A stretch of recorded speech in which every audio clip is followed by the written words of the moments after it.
हमारी भारतीय संस्कृति कालजयी संस्कृति है, मृत्युंजयी संस्कृति है। जिस संस्कृति में प्रत्येक व्यक्ति अमृत पुत्र है। वेदों में हमारा परिचय अमृत संतति के रूप में कहा गया है।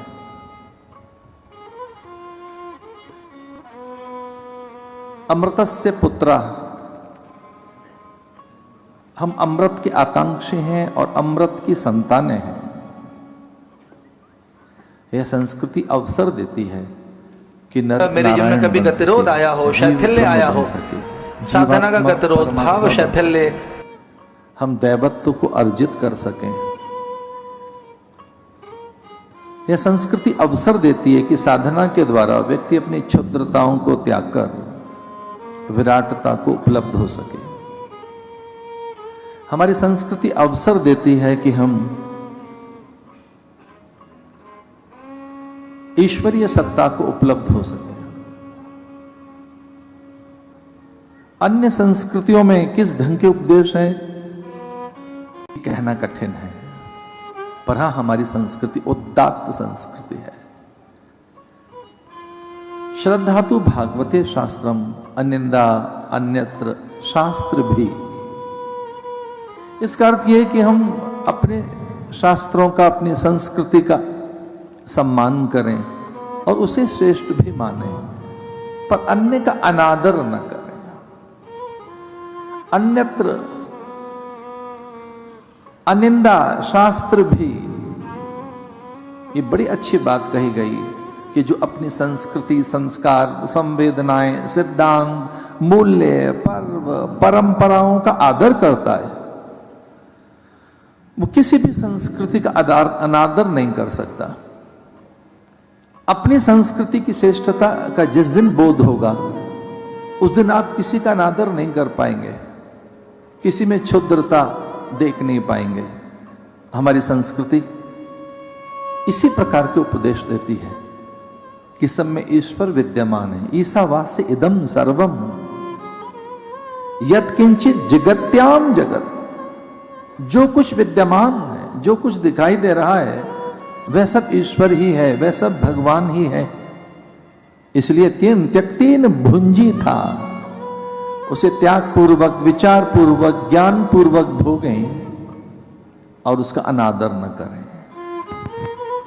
वो समय का एक क्षण हो, अन्न का एक कण हो, पदार्थ हो, वो कोई दृश्य घटना हो, कोई जीव हो, कीट, मतंग, कुरंग, मीन, या कोई बड़ा विद्वान हो, दरिद्र हो, वह कोई अपठित हो या बहुत बड़ा मनीषी हो, सब में उसे देखने का अभ्यास हमारी संस्कृति कराती है। हमारी संस्कृति देव गणनाओं में पहले मां को देवता कहती है। जो देव समूह है, उस देव समूह में, देवताओं के समुदाय में कोई पहला प्रथम पूज्य देव है तो वह मां है। मातृदेवो भव। पिता दूसरे देवता हैं, पितृदेवो भव, जिससे अंक अक्षर का बोध होता है, जो हमारे भीतर के अज्ञान और तिमिर की परतों को खुरच देता है और हमारी दैवीय, भगवदीय और आध्यात्मिक संभावनाओं को जागृत कर देता है। ऐसे आचार्य को भी देवता कहा गया। आचार्य देवो भव। द्वार पर आए अतिथि, अभ्यागत, आगंतुक और याचक, यति, भिक्षुक को भी हमारी संस्कृति देवता कहती है। ये कहकर अतिथि देवो भव। मेहमान जो हमारा होता है वह जान से प्यारा या प्राणों से प्यारा होता है। हम अतिथि का आदर करने में कभी चूके नहीं हैं। जो संस्कृति प्रत्येक स्त्री को अम्बा या मातृ रूप में स्वीकार करती हो, परदारा मात्रवत, अन्य जितनी स्त्रियां हैं स्वयं की पत्नी के इतर, वह मां हैं, इस प्रकार की भावना जो संस्कृति देती हो। आत्मवत् सर्वभूतेषु, अपने जैसा सबको मानो, सर्वभूत हिते रता, प्रत्येक प्राणी के हित में आपका चिंतन हो और उसके अधिकार, सम्मान, स्वाभिमान का अतिक्रमण न हो, ऐसा घोष हमारी संस्कृति करती है। ये विसर्जन की वेला है, ये विराम के पल हैं। कथा का कभी समापन नहीं होता। जैसे भगवान नित्य हैं वैसे ही कथा भी नित्य है, पर ये विश्राम वेला है, विसर्जन वेला है। और विसर्जन में हम भारतीयों से अधिक विसर्जन की कला में कौन निपुण होगा। विसर्जन का जो नैपुण्य है, विसर्जन में जो एक कौशल है, विसर्जन में जो प्रावीण्यता है, विसर्जन में जो एक भगवदीय और प्रासादिक प्रवृत्तियां हमारे पास हैं, कदाचित किसी के पास होंगी। वह गणपति विसर्जन हो, उनकी मूर्तियों का, गणपति बप्पा मौर्या पुढच्या वर्षी लॉक करिया, किस प्रकार से गणेश की प्रतिमाओं का विसर्जन कर देते हैं। कोई मोह नहीं, ममता नहीं, आसक्ति नहीं, जिनकी हमने पूजा की। बंग देश में, कलिंग में, उत्कल में, सुदूर पूर्व में जाकर आप देखें किस ढंग से देवी की प्रतिमाओं का नवरात्र काल में दशहरे के दिन विसर्जन किया जाता है। किस ढंग से देवी की प्रतिमाओं का, और न केवल देवी या गणपति की प्रतिमाओं का, वो हवन की भस्म विभूति हो या पूजा सामग्री हो, अथवा वे निर्माल्य हो जो भगवान को अर्पित किए गए हैं, अथवा वह हमारे किसी प्रियजन की वो काया जो प्राणहीन है उसे भी अग्नि में सौंपकर और बची उसकी राख विभूति को लेकर किसी पुण्य सलीला में, और न केवल वहां बल्कि श्रद्धांजलि देते हुए किसी भी पदार्थ के विसर्जन में जो सम्मान की भावना हम भारतीयों के पास है, किसी के पास हो। विसर्जन में हम बड़े निपुण हैं कि किस प्रकार से पूजा के फूलों का, ये सच है कि जो डाल पर खिल रहा है फूल उसमें सौकर्यता है, गंध, सुगंध, मकरंद है, आभा, प्रभा और एक दिव्य आकर्षण है, वो अपनी ओर हमें खींचता है, उसमें दिव्य औषधि छिपी है। पर वही फूल जब कभी भगवान को चढ़ जाता है, उन्हें समर्पित हो जाता है उपासना काल में, तब वो और भी मोहनीय बन जाता है। इस रूप में क्या वो निर्माल्य है, वो कुम्भला गई पत्तियां, वो तुलसी हो वह अथवा बिल्व हो, वो शमी हो अथवा धतूर हो, या वो दूर्वा हो या वो अन्य किसी प्रकार के वे पदार्थ हो, निर्माल्य, वे माथे से लगाने योग्य हैं, वे हमारे दारिद्र्य का भंजन करते हैं। आज का दिन विसर्जन का दिन है। हमारी संस्कृति कहती है कि विसर्जन ढंग से हो, वो संवाद का हो, और तो और संबंधों का भी क्यों न हो। वो विसर्जन जिसका भी हो वो आदर पूर्वक होना चाहिए, जिसमें सबका आदर किया जाता है, कुछ छूट तो नहीं गया। इस ढंग से ध्यान दिया जाता है कि एक एक कोने में हम आदर, सम्मान, सत्कार, सारोकार, उपहार, उनके प्रति हमारे भीतर किसी प्रकार के औदार्य का अभाव तो नहीं रहा। ये पूर्णाहुति के काल में मैं कथा के कपाट खोल रहा हूं। बड़ी मंगलमयी कथा है जिसे च्यवनप्राश नाम की औषधि कहा गया, जिसमें मूल, आंवला आदि और अनेक औषधियां पड़ती हैं। उस च्यवनप्राश का अवलेह अश्वनी कुमारों ने च्यवन ऋषि के स्वास्थ्य के लिए किया गया, क्योंकि शर्याती ने अपनी कन्या को उन्हें सौंप दिया था, उस बांबी के साथ बांध दिया था, ये कहकर कि इस बांबी में ये जो एक ढेर है मिट्टी का, इस मिट्टी के ढेर के साथ ही हम तेरा विवाह कर रहे हैं।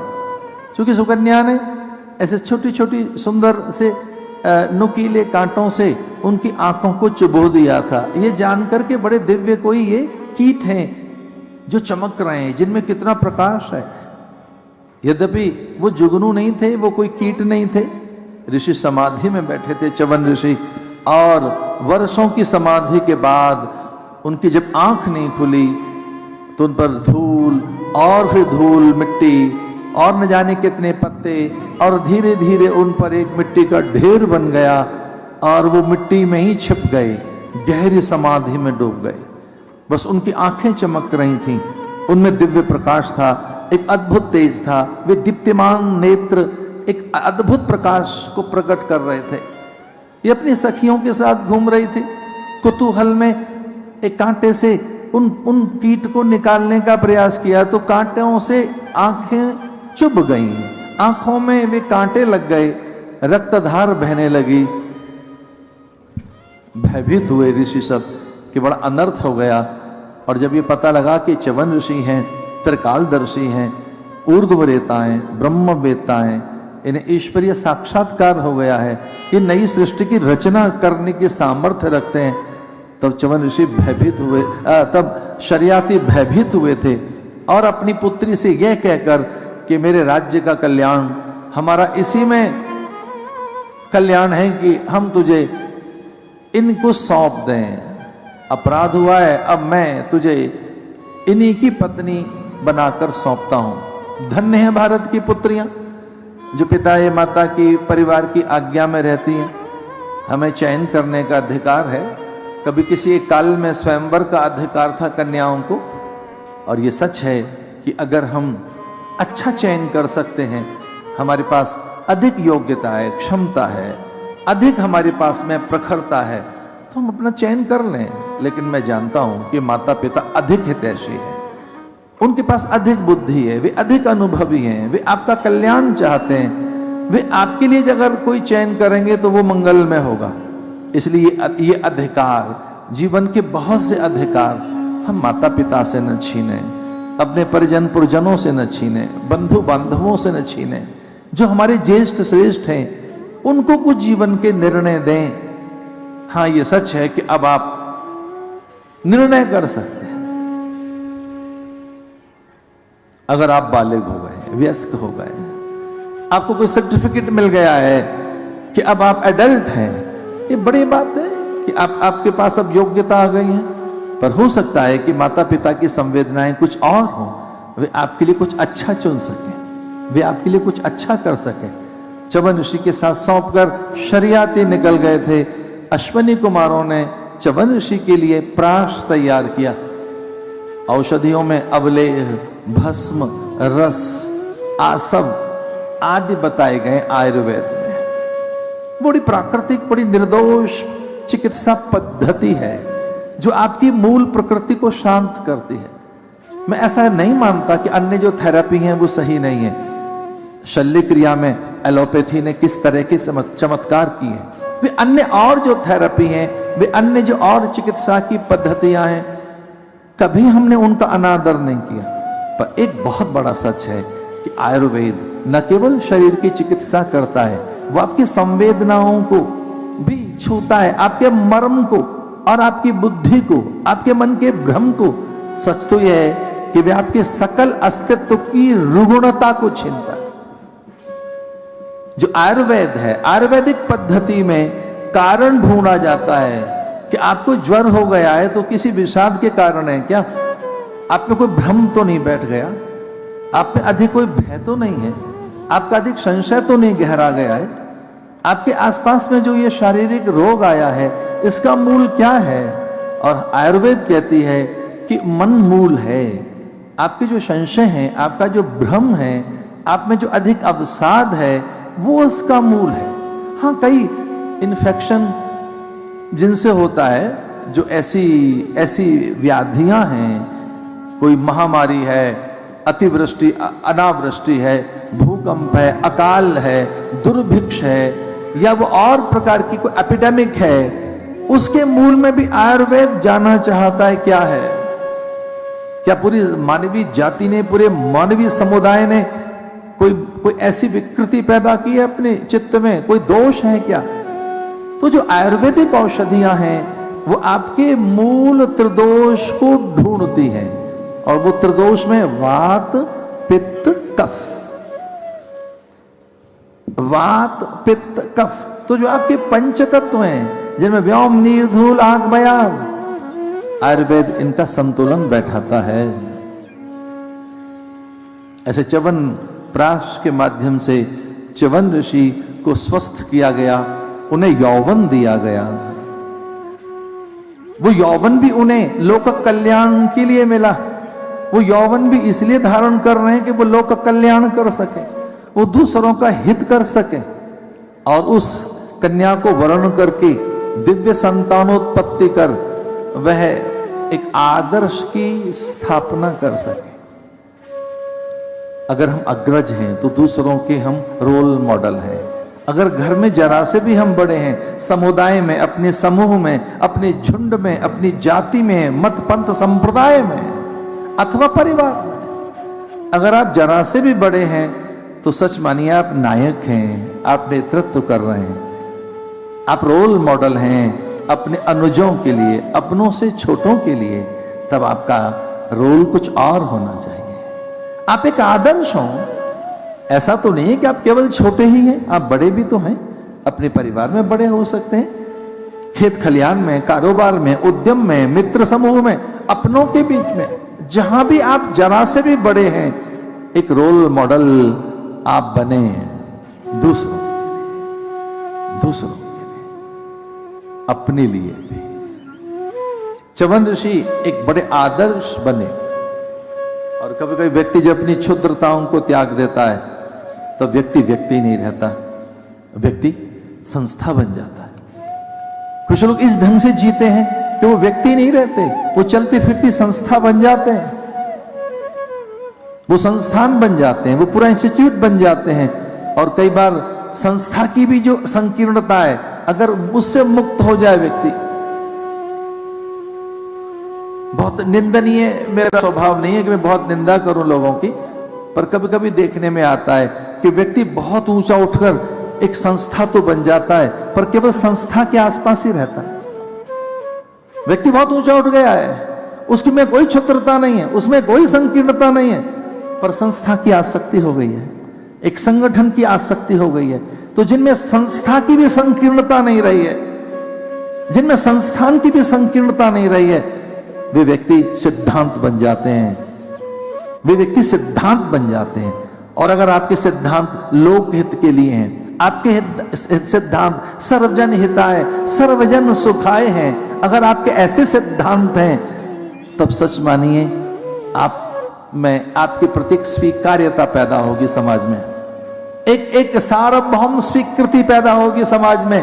और जिस दिन आप उन सिद्धांतों के अभिमान से भी मुक्त हो जाएं, क्योंकि सिद्धांत का भी अभिमान हो सकता है कि मेरा सिद्धांत तो बड़ा कल्याणकारी है, मैं द्वैतवादी हूं, द्वैताद्वैतवादी हूं, शुद्धाद्वैतवादी हूं, या मैं अद्वैतवादी हूं।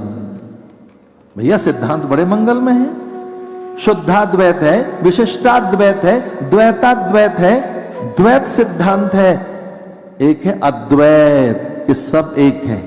तो केवल अपने सिद्धांत की एक बड़ी पकड़ लेकर आप रहें, तो सिद्धांत से भी, सिद्धांत की भी एक आसक्ति से आप अलग हो गए, तो फिर आप धर्म बन जाते हैं। इसे लोगों ने कहा था, संघम शरणम गच्छामि, धम्मम शरणम गच्छामि, बुद्धम शरणम गच्छामि। धर्म बन गया बुद्ध, महावीर स्वामी धर्म बन गया, भगवान शंकराचार्य धर्म बन गए, नानक धर्म बन गया। धर्म का अर्थ पंथ नहीं है, धर्म का अर्थ यहां मजहब से न लेना, संप्रदाय से धर्म नहीं, ईश्वर बन गया। तो जब व्यक्ति अपनी संकीर्णताओं से मुक्त हो जाता है, तब वो संस्था या कि सिद्धांत या कि धर्म बन जाता है। बड़ी मंगलमयी कथा है, बड़ी सुंदर सी कथा आती है सत्यवान सावित्री की, उनके पिता अश्वपति की, जब उनके पास कोई संतान नहीं हुई लंबे समय,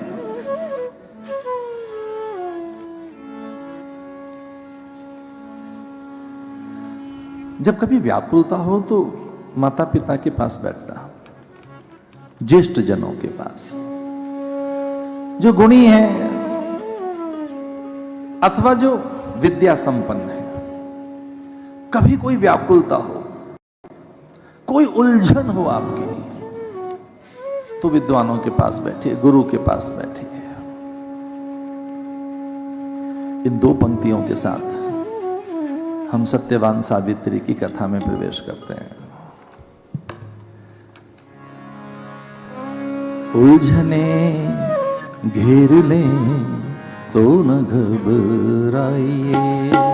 उलझने घेर ले तो न घबराइए।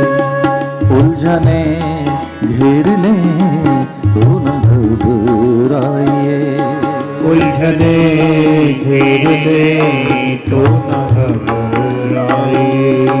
हौसले से हर एक काम सुलझाइए। हौसले से हर एक काम सुलझाइए। हौसले से हर एक काम सुलझाइए।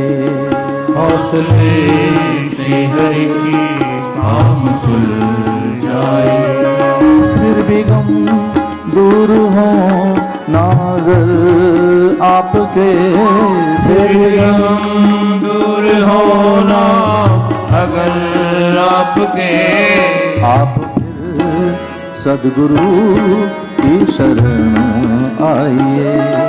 आप फिर सद्गुरु की शरण आइए।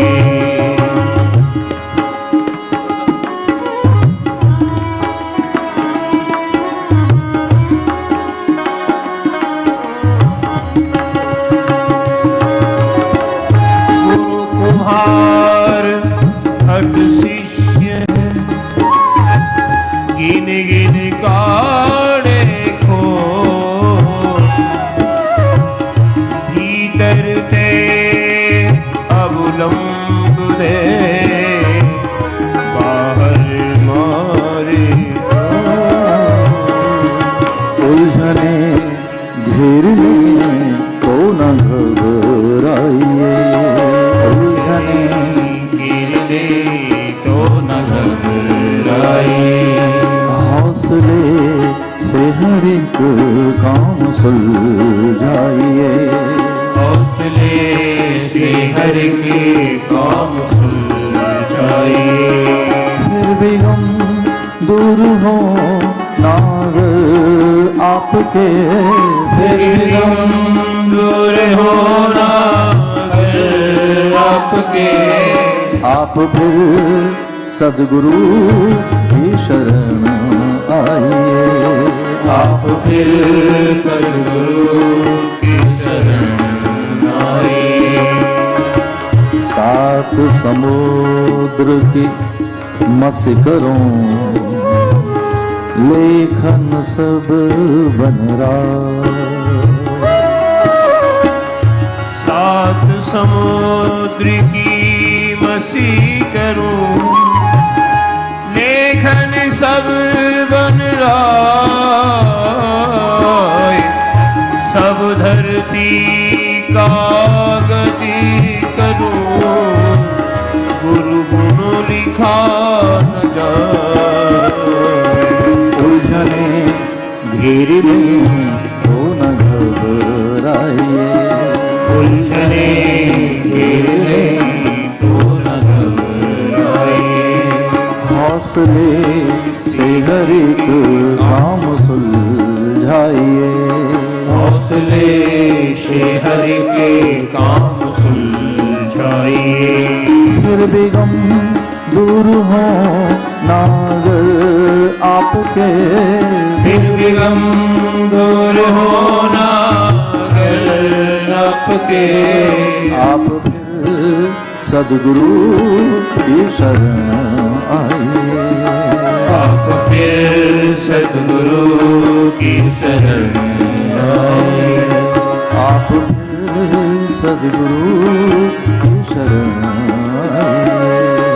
आप फिर सद्गुरु की शरण आइए। पारस में और संत में इतनो अंतर जान। वो लोहा सोना करे संत कर ले आप समान। उलझने घेर ले तो घबराइए। उसने से हरि के काम सुलझाए। फिर भी गम दूर फिर भी गम दूर होला अगर आपके आप सदगुरु की शरण आइए, आप फिर सदगुरु की शरण आइए, आप फिर सद्गुरु की शरण। जीवन में कोई गतिरोध हो, वो वैचारिक गतिरोध हो, साधना का, या अब में कोई गहरा संशय हो, ढंग से निर्णय न ले पा रहे हो आप, चयन में कुछ कठिनाई हो कि कैसे चुनाव करें, निर्णय में कोई कठिनाई हो, तब आप शास्त्र के निकट जाएं, विद्वानों के पास जाएं, माता पिता के पास बैठें, सच्चे सदगुरु के पास बैठें। और ये मेरा अनुभव है कि वो अपात्र को पात्र बना देते हैं, अनाधिकारी को अधिकारी बना देते हैं, जो अयोग्य है उसमें योग्यता पैदा कर देते हैं। अयोग्यो पुरुषो नास्ति प्रयुक्ता तत्र दुर्लभ। महाभारत ऐसा कहती है कि कोई भी चीज अयोग्य नहीं है, बस कोई चाहिए ऐसा जो अयोग्य को योग्य बना दे। उत्तर भारत में बड़ा सुंदर सा शहर है चंडीगढ़, वहाँ एक बार मुझे कुछ लोग ले गए, टूटी चीजें, कूड़े में फेंकी हुई चीजें, बेकार, जो जिसे गार्बेज कह सकते हैं, उससे एक बड़ा सुंदर उपवन बना दिया एक व्यक्ति ने। गार्बेज से अयोग्य वस्तुएं, अनुपयोगी, हेय, निंदनीय, त्याज्य, अग्राह्य, सर्वथा कूड़े में फेंकने वाली चीजें जो टूट फूट गई, जो क्रॉकरी चीजें, उनसे एक अद्भुत इतना सुंदर बाग बना है वो। अयोग्यो पुरुषो नास्ति प्रयुक्ता तत्र दुर्लभ, नियोजक तत्र दुर्लभ, योजक तत्र दुर्लभ, प्रेरक तत्र दुर्लभ। जो प्रेरक है, नियोजक है, ऐसे महापुरुषों के पास जाओ जिनके पास में आशावादिता है। अश्वपति अपने गुरु के पास गए और उन्होंने कहा, शीघ्र प्रसन्न हो जाने वाला कोई देव है तो वह महादेव तो है ही, पर तत्काल मुक्ति देने वाला कोई दैव तत्व है तो पराम्बा है, इसलिए आप मां की शरण में जाएं, दुर्गा की आराधना करें, क्योंकि आपके भाग्य में संतान योग नहीं है। तो जो प्रारब्ध के नए प्रारब्ध का निर्माण कर सके, नए प्रारब्ध का, और मैं बहुत बड़े विश्वास के साथ बात कह रहा हूं कि जो प्रारब्ध है उसे भी तत्काल क्षय करने में अगर कोई समर्थ है तो पराम्बा है। अगर आपका कोई निंदनीय प्रारब्ध है, उसमें भय है, राज भय है, अभाव, रोग है, अल्पता है, अथवा बड़ी विकृति है, या कहीं उसमें आध्यात्मिक संभावनाओं का अभाव है, आपका ऐसा कोई प्रारब्ध है तो उस प्रारब्ध को भी क्षय कर देती है दुर्गा और एक नूतन प्रारब्ध का निर्माण कर देती है पराम्बा, एक नए प्रारब्ध का। शास्त्र कहते हैं दैवीय प्रारब्ध की रचना कर देती है वो। इसलिए अश्वपति ने पराम्बा का पूजन किया और कुछ भी अगम नहीं है उसकी पूजा से, सहज प्राप्य है। विद्यावंतम यशस्वंतम लक्ष्मीवंतम जनम कुरु, देहि सौभाग्य आरोग्यम देहि में परमम सुखम, रूपम देहि जयम देहि यशो देहि दुशो जहि। अश्वपति ने पूजन किया, पराम्बा प्रसन्न हुई और पराम्बा ने कहा क्या मांगना चाहता है? तो उन्होंने संकोच में यह कहा कि आप स्वयं आ जाओ। यद्यपि लालसा पुत्र की थी, यद्यपि अश्वपति के मन में पुत्र की ही लालसा थी, लेकिन जब पराम्बा प्रकट हुई और पूछा कि क्या चाहता है, तब उन्होंने कहा मां मैं तो आपको ही चाहता हूं, आप मेरे घर आ जाएं, आप स्वयं आ जाएं। तो मां ने कहा तथास्तु, एक अंश में मैं तेरे घर पहुंचूंगी। और जैसे ही पराम्बा आई, धन धान्य आ गया, सावित्री की रूप में कन्या आई, फिर और भी उनके घर में संतानें, और उनके घर में और भी चीजें आने लगी, उनका यश विस्तार होने लगा।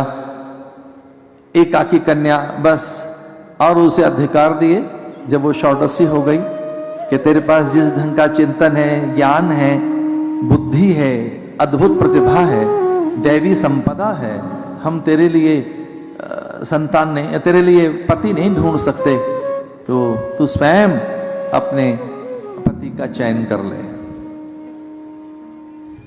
विद्वान ब्राह्मणों को लेकर, सचिवों को, अमात्यों को, क्षत्रप को, अतिरथियों को, सेनापति को लेकर, चतुरंगणी सेना लेकर और अपने नगर के सब विद्वानों को लेकर पिता की आज्ञा मानकर वो चली। विद्वानों को कहा कि हो सकता है मेरे चयन में कोई त्रुटि हो जाए, मुझे टोक देना। सखियों से कहा कि हो सकता है मैं किसी पुरुष पर सहसा आसक्त हो जाऊं, पर मुझे रोक लेना, और ये मेरा निर्णय कोई मान्य नहीं होगा। अपने विद्वानों को साथ लेकर जब वो निकली, अमात्य सचिवों को, क्षत्रपों को, रथी अतिरथी सेनापति को और अपनी मित्र मंडलीय सखियों को, तो उसने कहा हो सकता है कि मैं किसी पुरुष पर आसक्त हो जाऊं, लेकिन अगर वो ठीक न लगे, आपको ऐसा लगे कि मेरा निर्णय सही नहीं है, तो मुझे टोक देना। सावित्री ने ऐसा कहा। वे निकल पड़ी थी। पूछा था सेनापति ने, अमात्यों ने, कहाँ चलें?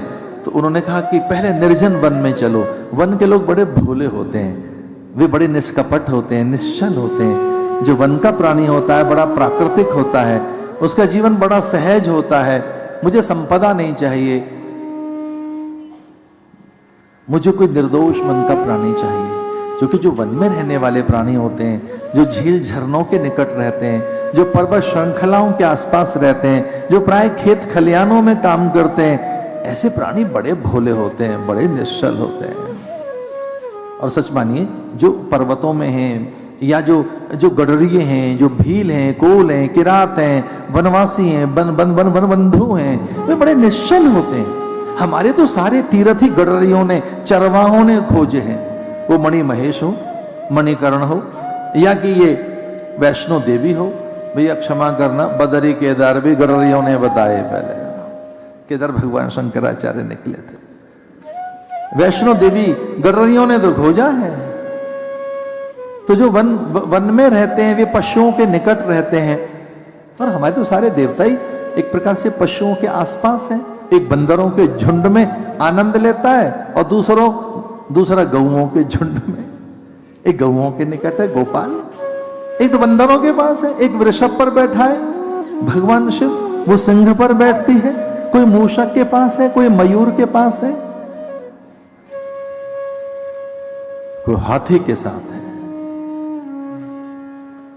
प्रत्येक देवता किसी पशु और एक वनस्पति, कोई एक वनस्पति उसके साथ है। जो पराम्बा है ललिता, जो जगत जननी है देवताओं की, उनसे पूछा कि भाई आप क्या है? इक्षुदंड।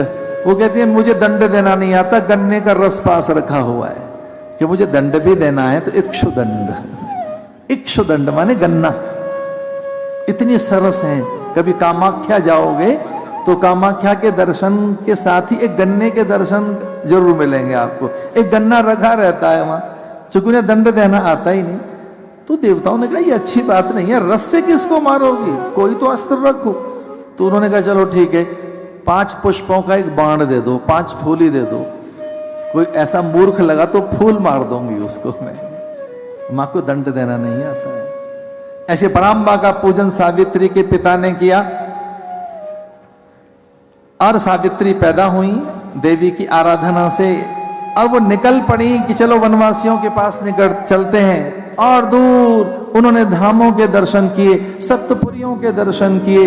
वे ऐसे द्वादश ज्योतिर्लिंगों में घूम आई, चारों ओर चली गईं। और तब सहसा एक कोई व्यक्ति अपने बूढ़े अंधे माता पिता के चरण धो रहा था, उनके पैरों के कंटक निकाल रहा था। उसे देखकर वो थोड़ा चौंकी। दृष्टि उनकी सत्यवान पर गई थी और कहने लगी अपनी सखियों से, इस पुरुष को मुझे दिन भर देखने दो, इसे छिपकर मैं दिन भर देखती हुई क्या करता है। तो माता पिता की सेवा, दूर्वा का रस निचोड़कर सूखे फल और रसीले फलों का रस निकालकर अपने पिता को, माता को पिलाया। उच्छिष्ट खुद ग्रहण कर रहा है, उनका जूठन खुद ले रहा है। सुंदर सा फूल का टोकरा ले आया, वहां आसन बनाकर उनको वहां बिठाया। सुंदर सुंदर पल्लवों का बिछौना बनाकर उनको वहां लिटा दिया। और दोपहर के बाद वो सूखी लकड़ियां बीनने गया। सूखी सूखी लकड़ियां बीन रहा था, पेड़ों से लकड़ियां नहीं उतार रहा था। और जिस ढंग से वो चल रहा था कि कोई जीव उससे आहत न हो जाए, वो गीली पत्तियों पर भी पैर नहीं रख रहा था। अचानक उसका एक पैर फूलों पर चला गया, फूल कुमला गया। एक पैर पर उसका फूल चला गया, फूल कुमला गया, मसल दिया उसके पैर ने फूल को। तो फूल को उठाकर उसने छाती से लगाया, माथे से लगाया, चूमने लगा और प्रार्थना करने लगा, पुष्पेर वसति लक्ष्मी, लक्ष्मी वसति पुष्करे। सखियों से कहा, पूछ क्या हो, क्या कर रहा है प्राणी? पूछा सखियों ने, हे देव, आप जिस ढंग से चल रहे थे बड़े अद्भुत हैं, और आपने एक फूल को कुचल दिया, वो मसल दिया आपके पैर ने, तो क्या फूल को चोट लगी है? उसने कहा, हाँ, फूलों में लक्ष्मी जी का वास है। देवी भागवत ऐसा कहती है, ध्यान से सुनना, फूलों में लक्ष्मी का वास है। आप मुझे हृदय से क्षमा करना, पहली बात तो मैं माला पहनता नहीं हूं, और कहीं मुझे पहननी पड़ जाए तो जितनी जल्दी उसे पहनाने की है, उससे ज्यादा जल्दी मुझे उतारने की रहती है। हम लोग इस तरह से हैं, एक सामाजिक समूह, समाज में रहते हैं, अनुयायियों के बीच में रहते हैं, साधुओं के झुंड में रहते हैं। वो कभी फूल दें तो मैं हाथ में लेने का प्रयास करता हूं। जब से मैंने ये कथा पढ़ी, हमारा ऐसी बुद्धि बन गई है कि फूल में लक्ष्मी है, तो पैरों में नहीं रख सकते फूल, कभी नहीं। ऐसा कहना उचित तो नहीं लगता, पर मैं हृदय से आपसे क्षमा मांगता हूं। मैंने कभी फूल नहीं तोड़े। एक आध बारी मैंने कभी कोई फूल तोड़ा होगा किसी प्रसंग में, मुझे याद नहीं आता मैंने कभी फूल तोड़े हैं। अनायास कोई फूल मेरे पास रोज आते हैं, मुझे पूजा अर्चा करने हैं, पर मैं आपको जानकारी दे रहा था, पुष्पेर वसति लक्ष्मी, गन्ने में, शहद में, आंवले में, हल्दी में, गुड़ में, फूल में लक्ष्मी जी रहती है। इसका अनादर न करो। सिंदूर में, श्री में, गन्ने में, मधु में, आंवले में, हल्दी में लक्ष्मी जी रहती है। गुड़ में लक्ष्मी का वास है, क्योंकि शक्कर में रहती है, गन्ने में रहती है। जो गन्ने का रस है उसमें लक्ष्मी जी रहती है। इसका अर्थ एक भी कण मिष्टान्न का दुरुपयोग न हो जाए, फूलों का दुरुपयोग न हो जाए। लक्ष्मी जी जानते हो किस में रहती है? घास में रहती है। दूर्वा के नन्हे नन्हे अंकुर अंत में शिला उस पर चढ़ते हैं, शालिग्राम पर नन्हे नन्हे अंकुर। अगर कोई पूछे कि कौन से अन्न में लक्ष्मी रहती है, तो लक्ष्मी जी चावल में नहीं रहती, गेहूं में नहीं रहती, चना जौ मटर में नहीं रहती लक्ष्मी जी। लक्ष्मी जी फिर किस में रहती हैं? तिल के अंदर। सबसे जो नन्ना धान्य कण है, जो सबसे नन्ना सा, उसका नाम क्या है? तिल। तो तिल के अंदर लक्ष्मी का वास है। इसलिए शालिग्राम की उपासना में कितने ही फल फूल चढ़ाएं, अंत में जो एक चीज चढ़ती है शालिग्राम को, वो है तिल। तिल जरूर चढ़ना चाहिए। इसका अर्थ क्या है? भगवान कहते हैं एक छोटे से तिल से भी मैं प्रसन्न होता हूं। लक्ष्मी जी तुलसी में रहती हैं, गन्ने में रहती हैं, सिंदूर में हैं, गुड़ में हैं, शहद में हैं, हल्दी में हैं। तो सखियों से कहा उस सत्यवान ने कि मैं इस तरह से दूर्वा पर चलता हूं, उसमें लक्ष्मी है। फूलों पर मैं पैर नहीं रखता, पत्ते में तोड़ता नहीं हूं, सूखी टहनियां मैं नहीं तोड़ सकता। तो पूछा कि कभी अगर सूखी न मिले लकड़ियां और आपको लकड़ी चाहिए तो कब? तो उन्होंने कहा लोक कल्याण के लिए, आत्मरक्षण के लिए, प्राण रक्षा के लिए, दूसरों के लिए, यज्ञ की पूर्ति के लिए लकड़ी तोड़ी जा सकती है, लेकिन उसे 15 दिन पहले बताना होगा।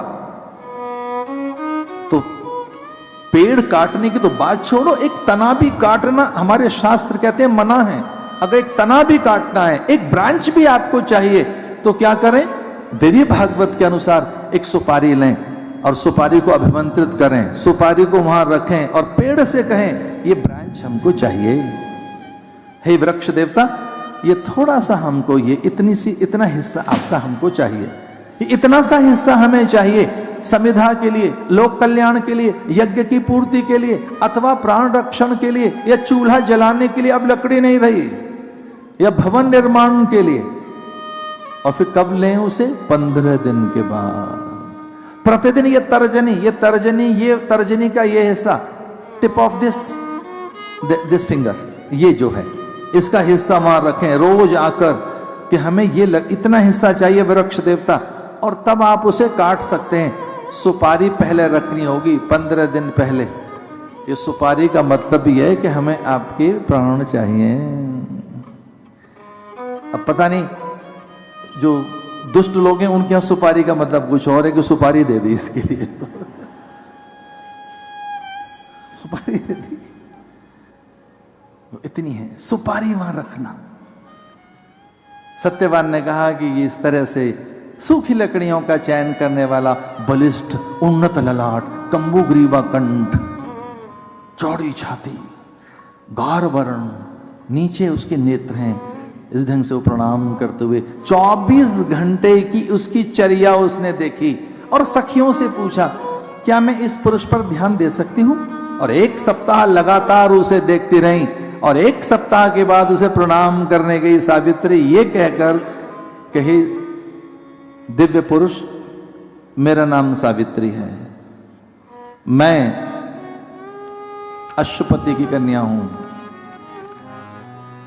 हमारे यहां कई पीढ़ी से अतिवृष्टि, अनावृष्टि, भूकंप, महामारी, अकाल नहीं पैदा हुआ है। मेरे नगर में, मेरे राज्य में कोई भिक्षुक नहीं है। मेरे राज्य में कभी किसी को दंड नहीं दिया जाता। मेरे पिता दंड देना नहीं जानते। हमारे यहां कभी भी जलाशय खाली नहीं होते। सलिलाएं, नदियां जो हैं वो तट नहीं तोड़ती हैं। हमें जब जितनी वर्षा चाहिए उतनी होती है, उतनी धूप हमारे यहाँ निकलती है, उतनी हमारे यहाँ शीत होता है। हमारे यहाँ समशीतोष्ण जलवायु है। मैं राजा अश्वपति की कन्या आपके चरणों की सेवा, चर्या, सपरिया में रहना चाहती हूं। उसने कहा, मैं लकड़हारा हूं। बोले, नहीं, आपके स्वभाव से नहीं लगता कि आप जाति से लकड़हारे हैं। तब पूरी कहानी सुनाई। हमारा बड़ा राज्य था और हमारे माता पिता का राज्य उनके ही अमात्यों ने कपट पूर्वक, छल पूर्वक शत्रुओं को सौंप दिया। भयानक युद्ध हुआ, शत्रुओं ने हमारा राज्य छीन लिया और हमारे माता पिता को बाहर कर दिया है। लेकिन माता पिता चाहते हमारे तो फिर से युद्ध करके राज्य जीत सकते थे, पर हमारे पिता को लगा कि जिन अमात्यों के मन में कपट है, द्वेष है, मंत्रियों के मन में ही छल है, तो ऐसे मंत्रियों के पास क्या रहना। तो राज्य की हर चीज छोड़कर, क्योंकि राजा का अपना कोई धन नहीं होता, राजा का धन राज्य का होता है। राजा के पास जो सोने का मुकुट है, जो सोने चांदी के बर्तन है, जो सोने का पलंग है, जो राजा के पास में रत्न राशि है, वो राजा की नहीं है, राजकोष की है।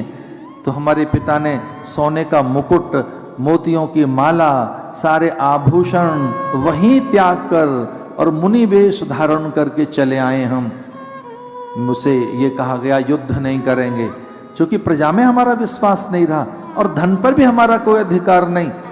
तू ही हमारा धन है। इस बात से बड़ी प्रभावित हुई सावित्री, और सावित्री ने एक पुष्प तोड़कर सबसे पहले सत्यवान की ओर आगे बढ़ाया।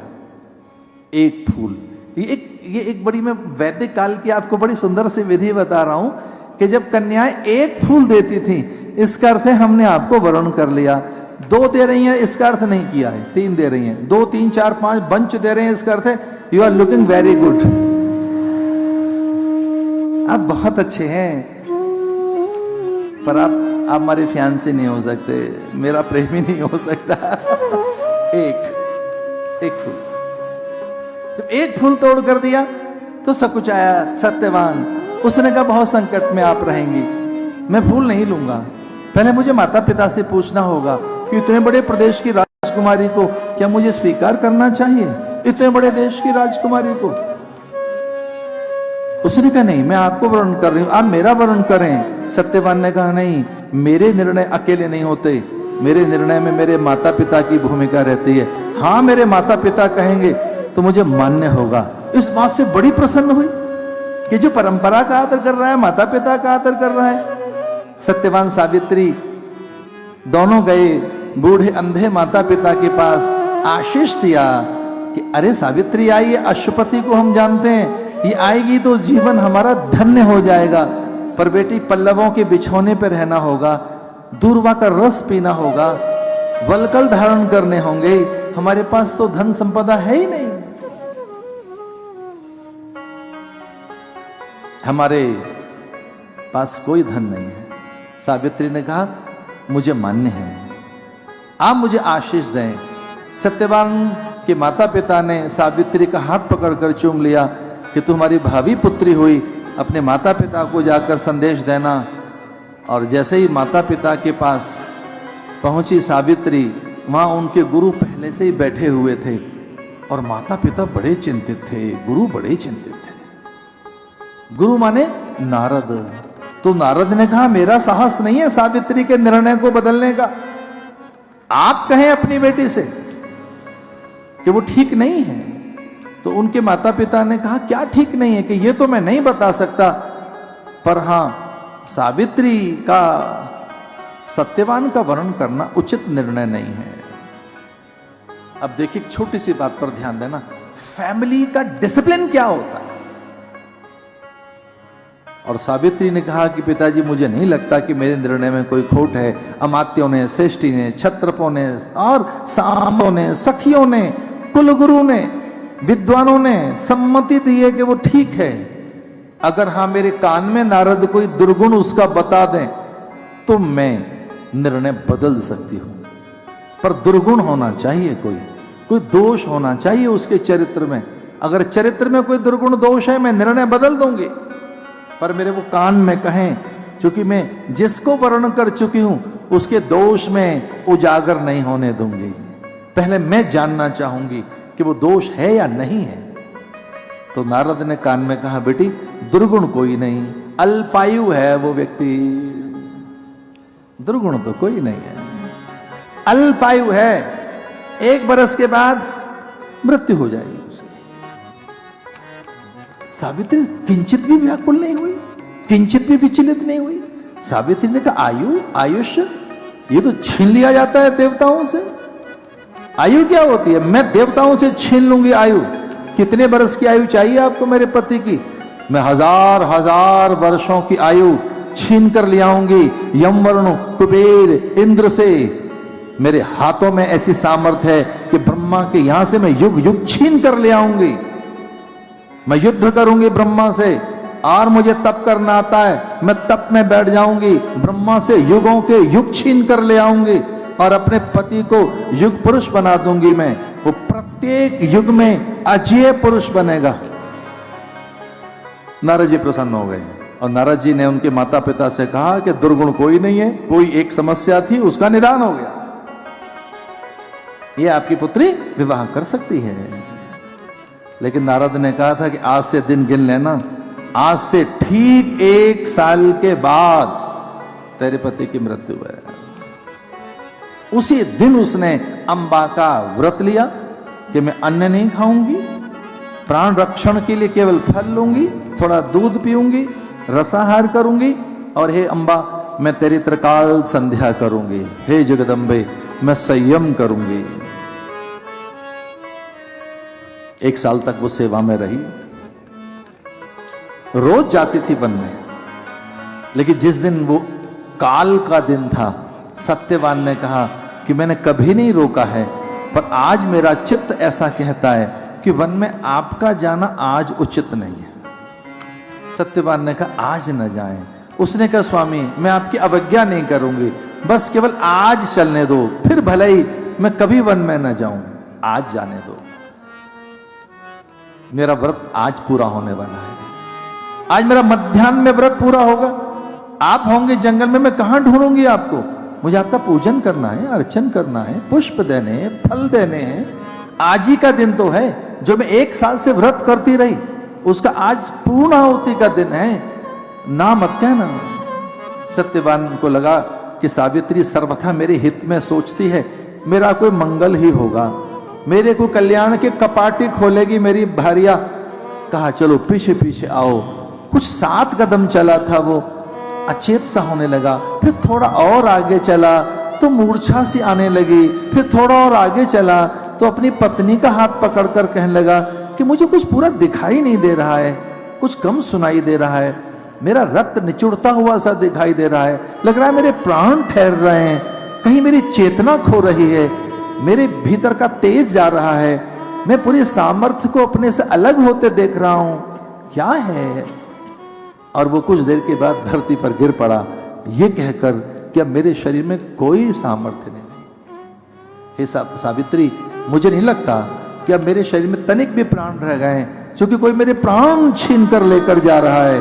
सावित्री जानती थी कि आज इसकी मृत्यु का दिन है, इसलिए उसने लेटा लिया उसे, अपनी जंघा पे सर रख लिया उसका, और मनी मन अम्बा से उसने कहा कि माते मुझे इतना बल दे कि यम से मैं प्राण छीन सकूं।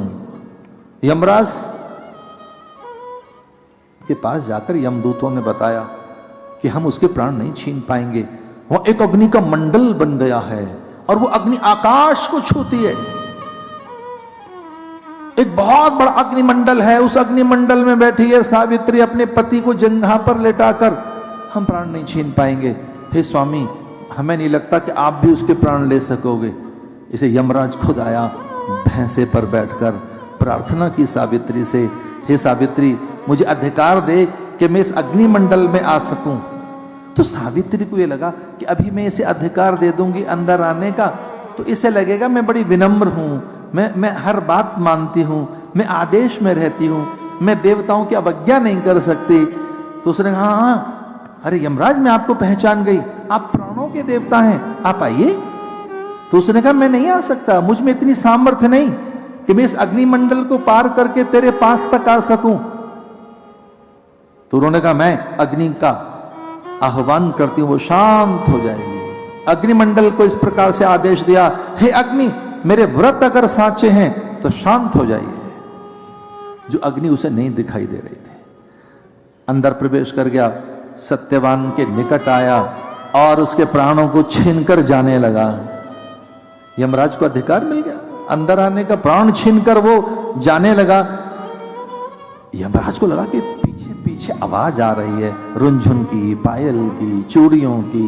यमराज ने पीछे मुड़कर देखा और कहा, सावित्री, आप इसका पीछा नहीं कर सकती, ये पति के प्राण हैं आपके, मेरा अधिकार है इन पर।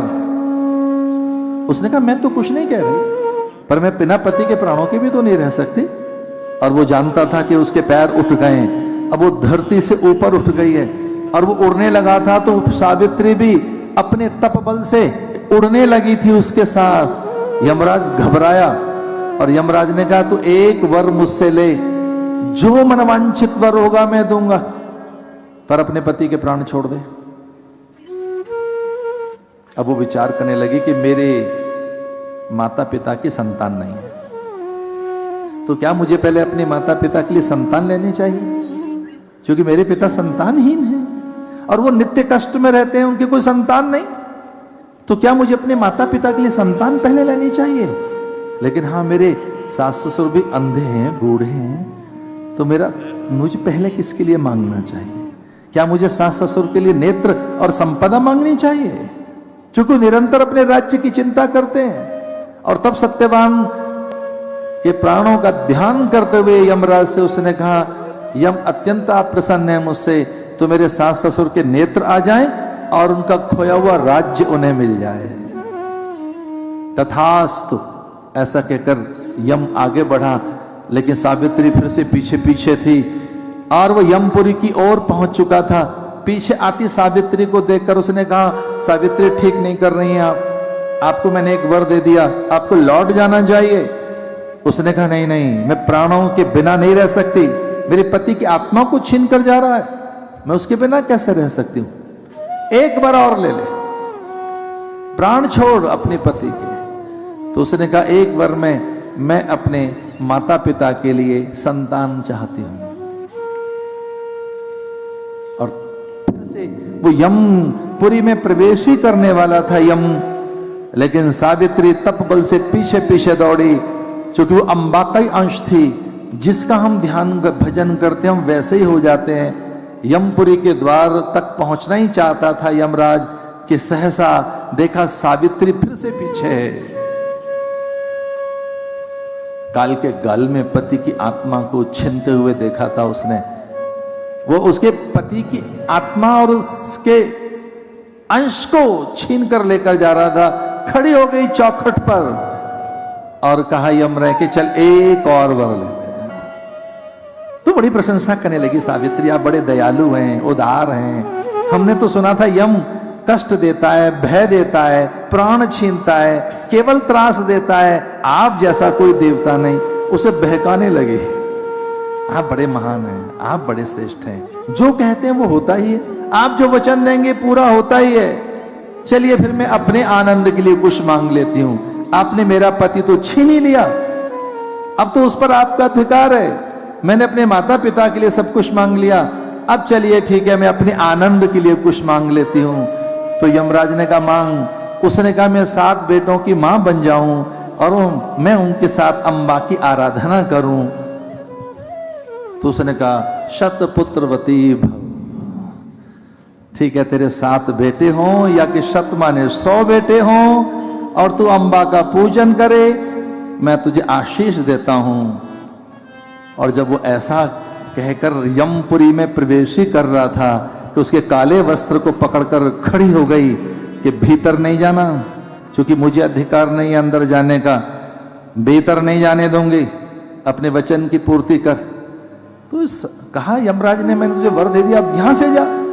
तो उसने कहा मैं 7 बेटों की मां कैसे बनूंगी, पति तो तू छीन के लेके जा रहा है, मेरा पति वापस कर।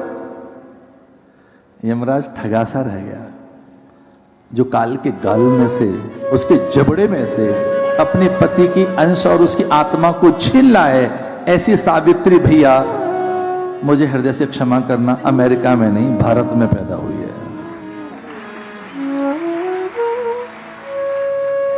वह संपदा है, मैं उसका आदर करता हूं। जो त्रदेव परीक्षा में दुधमुहा बच्चा बना ले ब्रह्मा विष्णु महेश को, ऐसी अनसुईया, ऐसे शकुंतला जो भरत को पैदा करे, जो शेर के दांत गिनता है और चढ़कर उस पर उसकी सवारी करता है।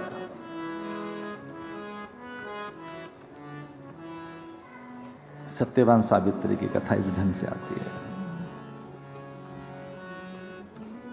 भगवान शिव की कथा आ रही है, आइए ध्यान से भगवान शिव की कथा में चलते हैं।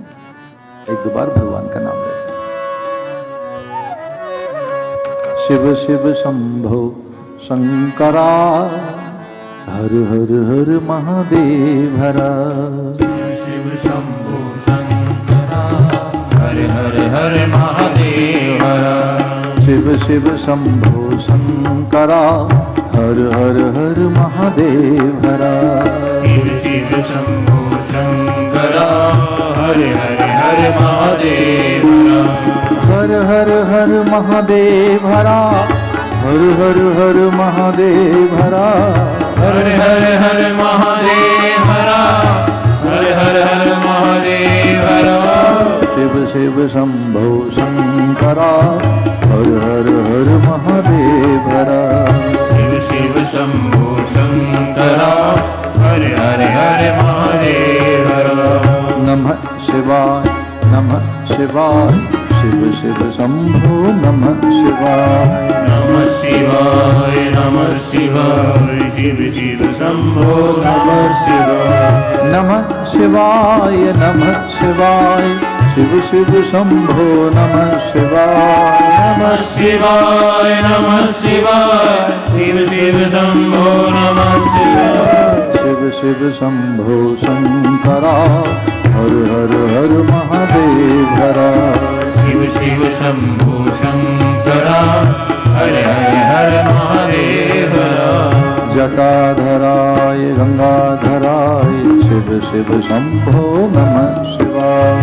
जटाधराय गंगाधराय, शिव शिव शंभो नमः शिवाय। त्रैलोचनाय भस्मागराय, शिव शिव शंभो नमः शिवाय। त्रैलोचनाय भस्मागराय, शिव शिव शंभो नमः शंकरा शिव शिव शंभो शंकरा हर हर हर महादेव हरा शिव शिव शंभो शंकरा हरे हरे हरे महादेव हरा गंगा तरंग रमणीय जटा कलापम गंगा तरंग रमणीय जटाकलाप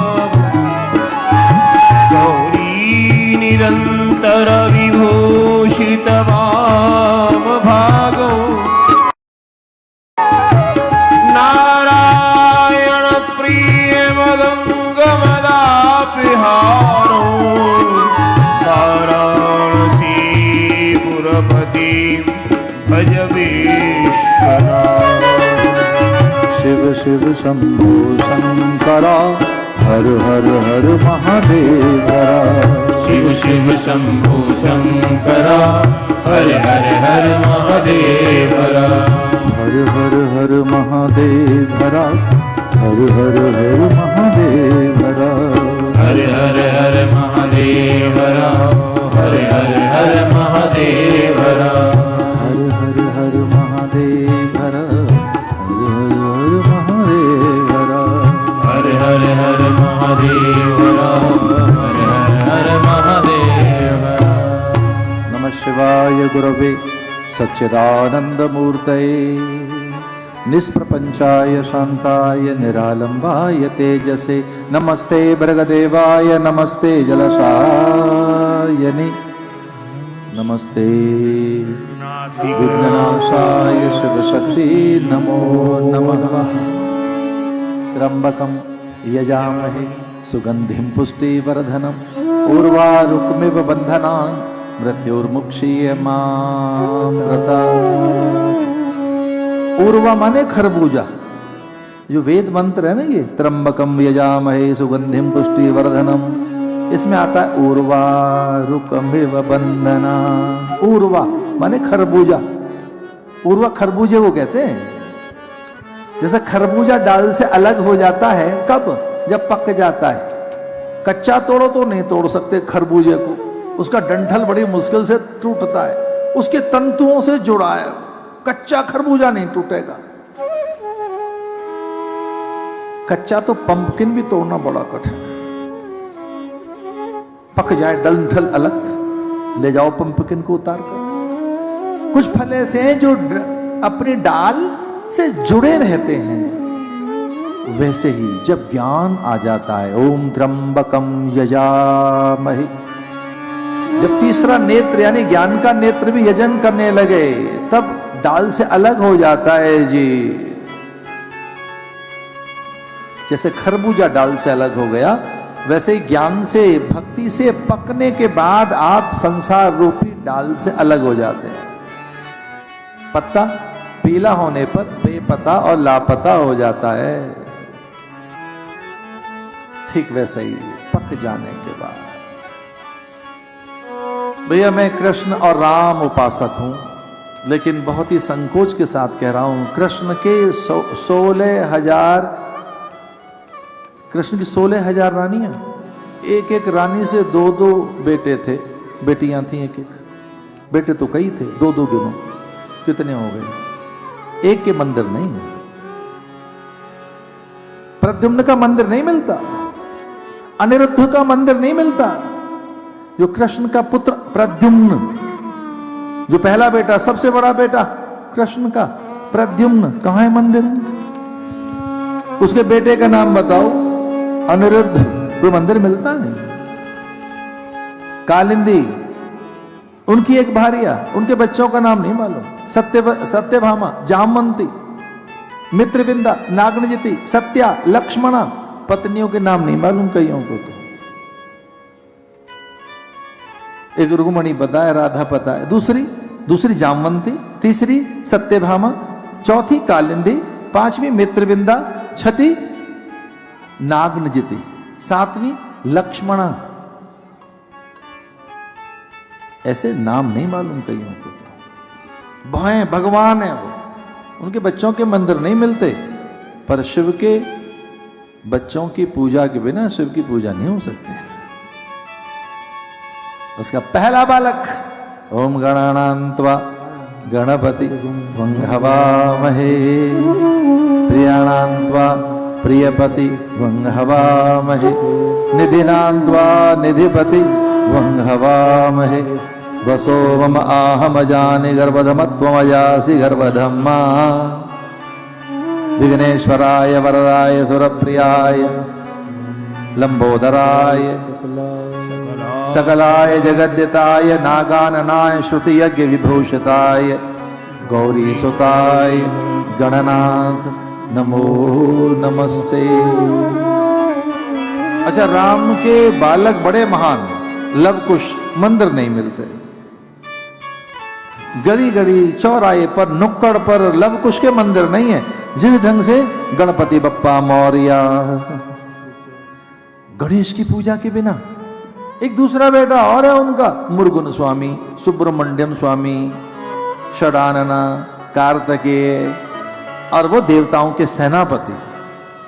देवताओं को लगा कि अगर हमारी कोई रक्षा कर सकता है तो अपना सेनापति शिव के पुत्र को बनाओ।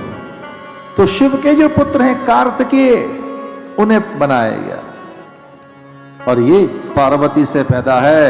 पार्वती ने अपनी आज्ञा के लिए और कहा कि कोई आए तो आने मत देना। जब शिव पहुंचने लगे तो युद्ध करने लगा गणेश। कहां जा रहा है, कौन है? मैं तेरा पिता हूं कि मैं आपको प्रणाम करता हूं, पर इस समय मां की आज्ञा में हूं। मैं इस समय मां की आज्ञा में हूं। युद्ध होने लगा पिता पुत्र का, सर धड़ अलग कर दिया।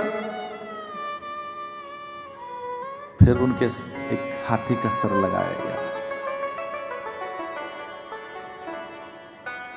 सुमुख एक सिकंद से कपिलो गज कर्ण का। सुमुख कैसे हो सकता है, सुंदर कैसे हो सकता है वो व्यक्ति जिसका केवल एक ही दांत है, जिसकी छोटी आंखें हैं, लंबा उदर है, नासिका सूंड जैसी है। लेकिन उनकी पत्नियों की वजह से या उनके चरित्र की वजह से वो शुभ हैं। तो गणेश की पत्नियों के नाम जानते हो? रिद्धि सिद्धि। अच्छा, उनके बच्चों के नाम जानते हो? गणेश के 2 बालक हुए, एक है शुभ, दूसरा है लाभ। गणेश के 2 बेटे हैं, एक है शुभ, दूसरा लाभ। उनकी 2 पत्नियां रिद्धि सिद्धि। तो जैसे कृष्ण के हजार हजार बालकों के मंदिर नहीं मिलते, पर शिव परिवार हर जगह मिल जाएगा। कार्तिकेय स्वामी, मुरुगन स्वामी। अच्छा, तीसरा बेटा और है जो विष्णु और के अंश से है और शिव के अंश से। उनका नाम जानते हो क्या है? अय्यप्पा। अय्यप्पा पाए माम, अय्यप्पा रक्षमाम। वो काले कपड़े पहन के महाराज देखिए दक्षिण में किस ढंग से, क्या वो एक तपस्या है। पूरा दक्षिण श्याम वर्ण में हो जाता है। एक तो बेचारे वर्ण से ही वो श्याम वर्ण है, ऊपर से काले कपड़े। तो एक दिन मैंने वहां के किसी व्यक्ति से कहा कि भैया, यहाँ घुप अंधेरे में भगवान आपने रखे हुए हैं और आरती करते हो तो भगवान दिखाई देते हैं, आरती ना हो तो ये नहीं पता लगता पुजारी भगवान है कि भगवान भगवान है। तो बड़ा मुझसे कहने लगा कि हमारा आनंद इसी में है, प्रकाश में देवता देखे। अय्यप्पा भगवान वो संहार का देवता है, वो अद्भुत देवता है। मुझे एक प्रार्थना करनी है आपसे, भक्ति देखनी हो दक्षिण में जाना, कर्मकांड सीखना हो दक्षिण में जाइए, श्री विद्या का बोध करना हो दक्षिण में जाइए। किस तरह से माथे पे सिंदूर लगाएं, भस्म लगाएं, मंगल सूत्र पहने, किस तरह से वस्त्राभूषण में रहें, कितने विनम्र रहें, दक्षिण में जाइए। मैं हाथ जोड़कर प्रार्थना करता हूं, उत्तर में भंडारे हैं और दक्षिण में उपासना है। हमारे यहाँ लंगर है, बहुत अच्छी बात है, लंगर खाओ पियो मौज करो। लंगर बहुत है हमारे यहाँ, जगह जगह जगह जगह लंगर है, भंडारे बड़े हैं हमारे यहाँ, अन्न का कोई अभाव नहीं। पर सलिलाएं आज भी वहां पवित्र हैं। एक नदी दूषित नहीं हुई, एक नदी प्रदूषित नहीं हुई है। हमने यमुना को नर्क बना दिया, गंगा में भयानक दूषण पैदा कर दिया है। उत्तर भारत, हम बड़े ज्ञानी हैं, गोरे हैं, नर्मदा की क्या दयनीय स्थिति है, क्षिप्रा मृतप्राय है, कूड़ों का ढेर है। दक्षिण में तो जाइए जरा, वो जितना ऊपर से श्याम वर्ण है वो अंदर से उतने ही उजले हैं। एक श्याम वर्ण हो सकता है पर अंदर से कितने उजले हैं। मीनाक्षीपुरम जाकर देखो, तिरुपति बालाजी जाकर देखो, श्री रंगम जाकर देखो, रामेश्वरम के दर्शन करके देखो, तीर्थों को, सलीलाओं को, सरोवरों को, झील जलाशयों को जिस ढंग से आज भी सहेज के रखा गया है। कभी बैक वाटर्स जाकर तो देखो, दक्षिण में, केरला में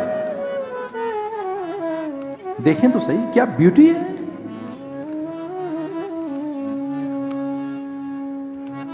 भगवान शिव की अनुपम आराधना। शिव संहार का देवता है पर वो आशुतोष है, उस जैसा कोई देवता नहीं है।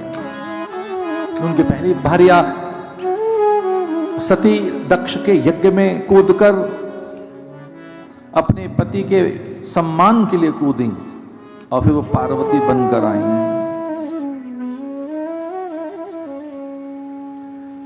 आशुतोष तुम अब डरगानी, आरती हरौ दीन जन जानी।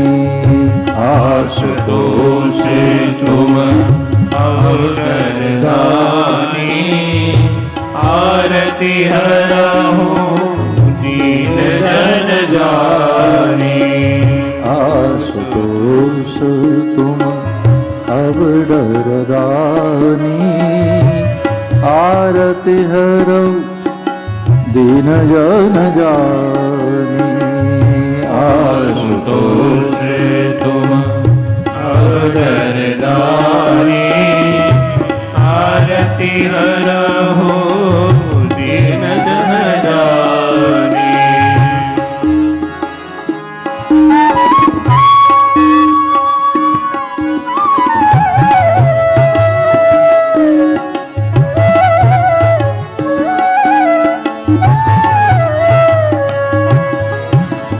आशुतोष तुम अब डरगानी, आरती हरौ दीन जन जानी।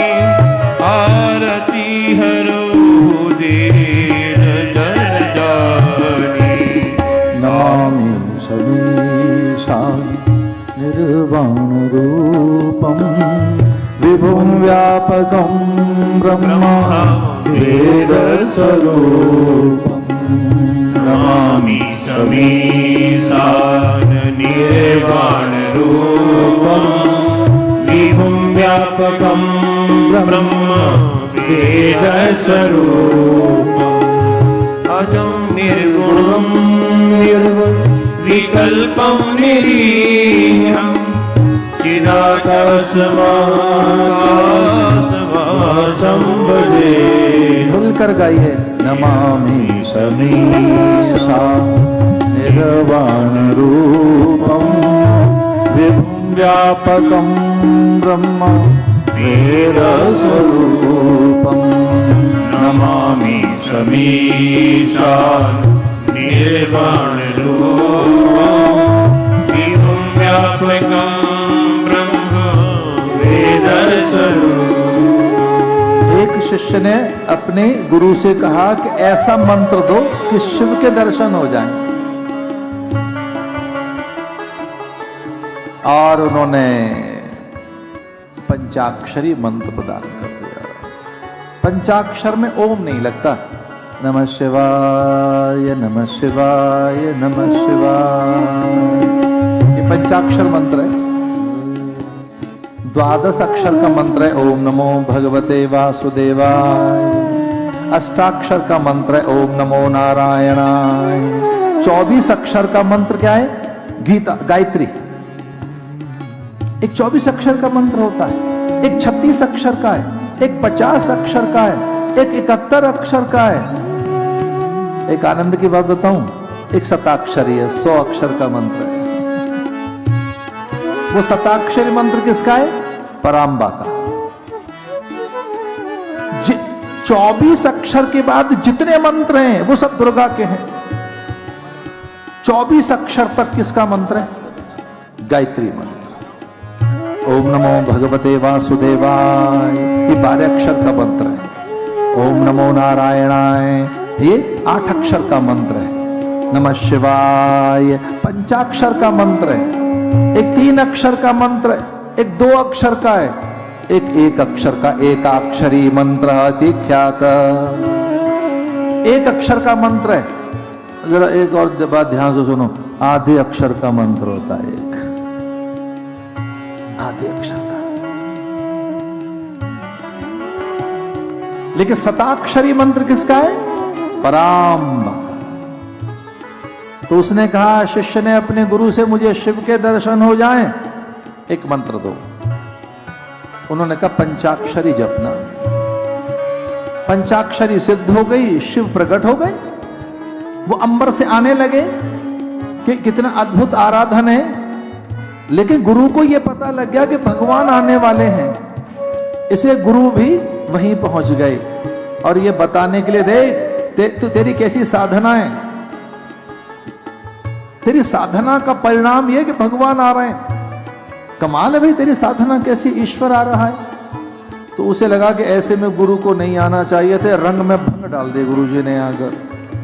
जब ऐसे में भगवान आ रहे हैं, अब गुरु को अभी आना था, अब उठकर खड़ा होना होगा, मुझे प्रणाम करना पड़ेगा, इन्हें आसन देना होगा, फूल माला पहनानी होगी। अब मैं भगवान की पूजा करूं कि गुरु की पूजा करूं, मैं भगवान को प्रणाम करूं कि गुरु का ध्यान करूं? ये ठीक नहीं किया गुरु जी ने, ऐसा नहीं करना चाहिए गुरु जी को। अब मेरी साधना सिद्ध हो गई है, गुरु मंत्र दिया, परे हटो। आपका काम था मंत्र देना, मेरी साधना सिद्ध हो गई। तो चेले को बहुत बुरा लगा कि आसन से उठना पड़ जाएगा, आसन भंग हो जाएगा और भगवान की संभावना है आने की, अब मैं क्या करूं? तो उसे ऐसा लगा, आंख मीच के बैठ जाता हूं तो मैं कहूंगा गुरु मैंने देखे ही नहीं, मुझे क्या पता कब आए कब गए। अब उसने आंख बंद कर ली, गुरु निकट खड़े रहे, तो गुरु जी को लगा बहुत अच्छी बात है, ये ध्यान में डूबा हुआ है, गहरी साधना में, इसे पता ही नहीं, तो मुझे यहां से जाना चाहिए, इसका ध्यान भंग नहीं करना चाहिए। तो गुरु जी उसे आशीर्वाद देकर चले गए कि बेटा जा, तेरा कल्याण हो, तू कितनी गहरी साधना में, तेरी आंखें नहीं खुल रही हैं। गुरु जी चले गए, लेकिन भगवान ने कोप किया और भगवान ने कहा, रे मूर्ख, गुरु का अपमान करता है, जा कौवा हो जा, अब मैं नहीं आता तेरे पास, तेरी समुचित साधना नष्ट भ्रष्ट हो जाएगी और मनुष्य से कौवा बन जाएगा। आंख खुली शिष्य की, कुपित दृष्टि देखी शिव की, शिव कोप कर रहे हैं, कह रहा है मैं तुझसे प्रसन्न नहीं, अब तुझ पर कोप कर रहा हूं, तू कौवा बनेगा। और जब ये स्वर सुना गुरु ने, तब वो व्याकुल होकर रोने लगे, रुदन करने लगे और गुरु ने कहा, मैं जन्म जन्मान तक तपस्या करूंगा, मेरे शिष्य को इस तरह से शापित मत करो, मेरा मंत्र झूठा हो जाएगा। मैंने बड़े विश्वास के साथ इसे मंत्र दिया है कि आप इस पर प्रसन्न हो, हे शंभो, हे भोले, आप इस पर प्रसन्न हो जाइए। और भगवान प्रसन्न कब हुए? जब ये स्तुति गाई गई, गुरु ने ये स्तुति गाई है, कौन सी? नमामि शमीशं निर्वाण रूपं विभुं व्यापकं ब्रह्म वेद स्वरूपं। नमामि शमीशां निर्वाण रूपं विभुं व्यापकं ब्रह्म वेद स्वरूपं। भगवान की ये स्तुति गाई गुरु ने उज्जैनी में, महाकालेश्वर में, शिव प्रसन्न हुए। और वो ऐसे ऑर्डर रानी है, वो कहने लगे ये काग भुसुंड बनेगा फिर, और ये इतना बड़ा संत बनेगा कि इसकी जिह्वा पे निरंतर भगवान का नाम रहेगा। और हाँ, ये मुझसे भी अधिक रोचक, रसीला कथावाचक बनेगा। कथावाचकों में इस जैसी कथा कोई नहीं कह सकता। ये व्यास बनेगा, आचार्य बनेगा, गुरु बनेगा, और जो इसके दर्शन कर लेगा वो तर जाएगा। इसी को ईश्वर की ध्वनि पहले सुनाई देगी। तो एक मेरी बात ध्यान से सुनना, अतिथि के आगमन की आहट कौवे को पहले लग जाती है। हमारे घर में कब कौन अतिथि आने वाला है। कौवे को देख के तो बहन सजने धजने लगती है और भाभी उससे पूछती है कि आज क्यों सज रही हैं आप? तो कहती हैं भैया आने वाला है, आज भैया आएगा। दूर से अतिथि का आगमन हो रहा है, अभ्यागत आएगा आज। एक कौवा है, उसे साउंड मिल जाती है। भगवान स्वयं काकभूषण की कथा सुनने जाते हैं। शिव की बड़ी रोचक कथाएं हैं जिसमें पार्वती का तप है। ये कथा का जो समापन वाला दिन होता है वो किसी और की नहीं बल्कि वक्ता की परीक्षा का दिन होता है कि किस तरह से कम समय में किस तरह से निकलें कथा के रस में से, कथा समुद्र में से। भगवान की रुद्राक्ष की माला की कथा आती है। रुद्राक्ष एक मुखी, 2, 3, 5 मुखी, कई मुखी। कहते हैं एक मुखी रुद्राक्ष भगवान शिव स्वरूप हैं। हमारे पेड़ पे 2-4 दाने निकल आते हैं। पहले तो छांटते थे और ये हमारे साधु जो अपने उनको बांटते थे। तो मुझे 2-4 लोगों ने कहा हमारा एक मुखी बड़ा दुर्लभ होता है। मैंने भाई होता तो है एक मुखी बड़ा दुर्लभ। बोले हमारे पास है। मैंने कहा आपको कैसे मिला? बोले आपके साधुओं ने दिया है आपके आश्रम से। मैंने कहा मेरे साधुओं ने मुझे कभी नहीं दिया। तो मैंने अपने साधुओं से कहा भाई मुझे भी एक दो। बोले महाराज आपके पास तो पूरा पेड़ है। तो वो हमारे पेड़ पे निकल आते हैं, पर ये साधु बांटते थे शुरू में। तो मुझे याद मैंने इनसे प्रार्थना की कि ऐसे कोई भेद न रखो, तो जो आता ही है फसल रुद्राक्ष की बांट दिया करो और भेद मत करो कि एक मुखी है 2 मुखी है, सारे भगवान के हैं। एक तो बड़े रोचक कवि हमारे पास आ गए, बोले आपके पास तो एक होगा, मेरे पास तो सुमुखी है। मैंने कहा वो क्या है? बोले मेरी पत्नी सुमुखी है। बाल कवि बैरागी जी की बात सुना रहा हूँ। वो एक बार आश्रम में आए, बोले हमारा एक मुखी है। मैंने भाई होता है कभी कभी। बोले मेरे पास तो सुमुखी है। बाल कवि बैरागी जी आश्रम में 1-2 बार आए, उन्होंने ये बात कही। आंखों के अश्रु से पैदा हुआ है रुद्राक्ष।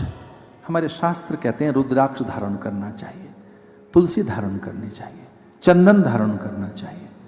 रुद्राक्ष को पहनने से अथवा तुलसी को धारण करने से भक्ति ज्ञान वैराग्य की सिद्धि होती है। आप वैष्णव हैं तो भले तुलसी धारण करें, शैव हैं रुद्राक्ष धारण करें, पर हम तो पंचदेव उपासक हैं। हम गणपति की आराधना करते हैं, विष्णु की, शिव की, दुर्गा की और सूर्य की। तो सारी चीजें हमारी। तो तुलसी कोई भी धारण कर सकता है, रुद्राक्ष कोई भी धारण कर सकता है। रुद्राक्ष की भस्म की कथा आती है कि भस्म मस्तक पर लगाइए, माथे पर संकोच हो तो कंठ में लगा लो कि जी कंठ तो हमारा दिखेगा, रोज टाई थोड़ी पहनेंगे भैया, वक्षस्थल पे लगा लो। तो भस्म थोड़ी सी वक्षस्थल पर लगा के चलो। अथवा चंदन, चंदनस्तु महत् पुण्यम पवित्रम पाप नाशनम आपदा हरते नित्यम लक्ष्मी तिष्ठति सर्वदा। चंदन की महिमा आई है कि माथे पे थोड़ा चंदन लगाओ। आधुनिक काल में ये नहीं पता लग रहा कि सदवा है या कुछ और है। थोड़ा चंदन लगाइए हल्का सा, आपको अच्छा लगेगा। लक्ष्मी तिष्ठति सर्वदा, लक्ष्मी जी सदा रहेंगी। और ये आज्ञा चक्र पर थोड़ा चंदन रखिए, भस्म रखिए, कुछ रखिए। तुलसी की माला, चंदन की माला, रुद्राक्ष की, स्फटिक की, कमल गट्टे की, और तो और हल्दी की माला तक बताइए। वो माँ बगला को प्रसन्न करने के लिए हल्दी की माला तक बताइए। तुलसी की महिमा शास्त्र में आती है। तुलसी के विवाह का भी उल्लेख है कि विष्णु से तुलसी का विवाह प्रबोधनी एकादशी के दिन किया जाता है। उसे तुलसी विवाह भी कहते हैं। वह कार्तिकीय शुक्ल पक्ष में आता है। तुलसी प्राण देती है। हमारे शरीर में प्राण, अपान, व्यान, समान, उदान। देखिए प्राण वायु देने वाले, ऑक्सीजन देने वाले बड़े पेड़ हैं। जैसे पीपल 24 घंटे ऑक्सीजन देता है, कदम्ब का पेड़ निरंतर प्राणवायु देता है, लेकिन तुलसी शुद्ध प्राण देती है। तो जैसे हम तुलसी में जल डालते हैं वैसे ही उसमें से प्राण वायु निकलती है। हमारे महाराज जी बैठे हैं, आदरणीय पूज्य स्वामी चिदानंद जी महाराज। वे नित्य भ्रमण में रहते हैं, विश्व भ्रमण में। संसार की जितनी बड़ी कॉन्फ्रेंस होती है उनमें महाराज का जाना रहता है। पर पीछे ब्राज़ील में और कोपेनहेगन में जो समिट हुई, उनमें ये बात निकल कर आई कि ग्लोबल वार्मिंग के लिए तुलसी अचूक औषधि है। अगर तुलसी के वृक्ष लगाए जाएं तो जो भयानक कार्बन उत्सर्जन है वो उसका क्षरण होगा, क्योंकि तुलसी अद्भुत प्राण देती है। कई मीटर के वायुमंडल को, पर्यावरण को पवित्र रखती है। एक तुलसी का पत्ता आपके पेट में चला जाए, बात ही निराली है। मीरा की सास ने कहा था अपनी बेटी से, मीरा की ननद से, मीरा की सास ने कहा था कि हम जहर तो इसे दे रही हैं, लेकिन ये जहर पिएगी कैसे? तो उसकी ननद ने कहा कि एक युक्ति है मेरे पास, अगर इसमें तुलसी पत्ता डाल दें तो बिना किसी आनाकानी के वो जहर पी लेगी। सीधा सीधा जहर का प्याला देंगे तो आनाकानी करेगी, कभी मैं स्नान नहीं किया है, मैंने भी ध्यान नहीं किया है, मैंने भी भगवान का भोग नहीं लगाया, मैंने भी पूजा नहीं की है, 100 आनाकानी करेगी और पूछ लेगी लोगों से कि ये है क्या। तो अगर चुपके से उसे पिलाना है और वो टोका टाकी नहीं करेगी, इसमें तुलसी डाल दो। तो उसकी सास ने कहा कि वो तुझसे टोक सकती है, तुझसे अधिक संवाद करती है मीरा, नौकरानी के हाथ भिजवा देती है। नौकरानी से विचार नहीं करेगी वो, और प्राय नौकरों से घर की खोज खबर मतलब रामू शामू से, चल भैया अंदर क्या हो रहा है बता, छोटा भैया क्या कर रहा है, बड़ा क्या कर रहा है, माँ क्या कर रही है, श्रीमती जी क्या कर रही हैं। वो फीडबैक जब देंगे नौकर, तो नौकरों के हाथ में चले जाओगे। नौकरों से घर के हालचाल मत पूछो, वे विश्वसनीय हैं, वे सच में परिवार के हिस्से हैं, उनका बहुत आदर करना चाहिए। उनके हाथों में हमारे प्राण हैं, जीवन है, वो हमारे जितने ही मूल्यवान हैं। सच में उनको अपने जैसा ही मानना चाहिए, उनको बहुत आदर करो उनका, पर घर की खुसर खुसर उनसे मत पूछो। विष का प्याला लेकर नौकरानी गई, नितंबनी नाम की नौकरानी, जहर कालकूट, उसमें तुलसी पड़ी हुई है। और कहा उस सेविका ने मीरा से, रानी जू ये प्रसादी है, ये सिखाकर भेजा था प्रसादी बोलना, ये प्रसादी है। मीरा ने देखा उस पे तुलसी पत्ते तैर रहे हैं। नील सरोरुह नील मणि नील नील धर श्याम, लाजई तन शोभा निरख कोटि कोटि शतकाम। तो मनी मन कहने लगी कि ठाकुर इतना नहाया है कि पूरा रंग उतर गया। ये अगर चरणामृत है तो क्या ठाकुर मलमल के नहाया है आज? इस ढंग से नहाए ठाकुर। और नाचने लगी कि कमाल है, ठाकुर को इतना स्नान करा दिया कि मलमल के नहाया है और पूरा रंग उतर गया। ये ठाकुर का रंग। और उसका ये संकल्प था कि वो चरणामृत लेने से पहले ये बोलती थी, और ये बोलना चाहिए, अकाल मृत्यु हरणम सर्वव्याधि विनाशनम विष्णु या भगवद पादोदकम पीत्वा पुनर्जन्म न विद्यते। भगवद पादोदकम पीत्वा अकाल मृत्यु हरणम। कालकूट पी गई और उसमें तुलसी पड़ी है, ये विश्वास के साथ। तो कोई मुझसे पूछे कि भगवान कहाँ रहते हैं, मेरे पास एक ही उत्तर है, भगवान हमारे विश्वास में रहते हैं। भगवान हमारा फेथ है और कुछ नहीं है। मीरा को कुछ नहीं हुआ। तुलसी के बिना व्यंजन, पकवान, मिष्ठान, निपट मिष्ठान हैं, लेकिन जैसे ही तुलसी का स्पर्श होता है वे प्रसाद बन जाते हैं। और हमारी संस्कृति धन्य है कि उसे प्रसाद गुण का बोध है। प्रासादिक प्रवृत्तियां भारत ने पैदा की हैं। ये प्रसाद शब्द भारत में जन्मा है, और प्रसाद का अर्थ है जो वस्तु है ठाकुर की है, सबै भूमि गोपाल की। तो द्यम वस्तु गोविंद तुभ्यमेव समर्पये। अच्छा, भक्त ये कहता है सब गोपाल की हैं, और ज्ञानी पता है क्या कहते हैं? हमारे जैसे वेदांती क्या कहते हैं? ब्रह्मार्पणम ब्रह्मवि ब्रह्मागनो ब्रह्मणाहुतम ब्रह्मैव तेन गंतव्यम ब्रह्म कर्म समाधिना। वेदांती क्या कहता है? सब ब्रह्म का है, ब्रह्म को अर्पण है, ब्रह्म ही इसकी क्रिया है, ब्रह्म ही इसका भोग है, वही इसकी गतिमति है, वही इसे पचाएगा, वही पच रहा है, सब ब्रह्म ही है। और भक्त क्या कहता है? त्वद्यं वस्तु गोविंद तुभ्यमेव समर्पये। 24 अवतारों की एक पंक्ति में ही कथा आती है कि सबसे पहले मीन है, कश्यप है, नरसिंह है, वामन है, पृथु है, धन्वंतरी है, ऋषभ है। जो 24 तीर्थंकरों में जो पहले 3 तीर्थंकर हैं उनको भी 24 अवतारों में गिना गया है। ऋषभ देव को भी 24 अवतारों में, परशुराम, भगवान बुद्ध को भी 24 अवतारों में गिना गया है।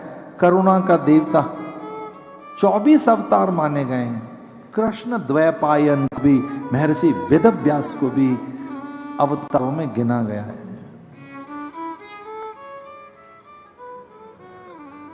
10 मुख्य अवतार, 10 देखिए 24 में 10 मुख्य माने गए और 10 मुख्य में भी 2 अति विशिष्ट हैं। हमारे आदरणीय अनूप जलोटा जी कह रहे थे, जग में सुंदर हैं 2 नाम, चाहे कृष्ण कहो या राम। इस देश का, हमारे देश का पांडित्य, मनीषा, वैदुष्य, दार्शनिकता देखनी हो तो कृष्ण समाई हुई है। उस जैसा पंडित, ज्ञानी, योद्धा, धनुर्धर, उस जैसा दार्शनिक, योगी, प्रेमी, पति, सचिव, सेवक, अमात्य, राजा, उस जैसा नहीं हो सकता।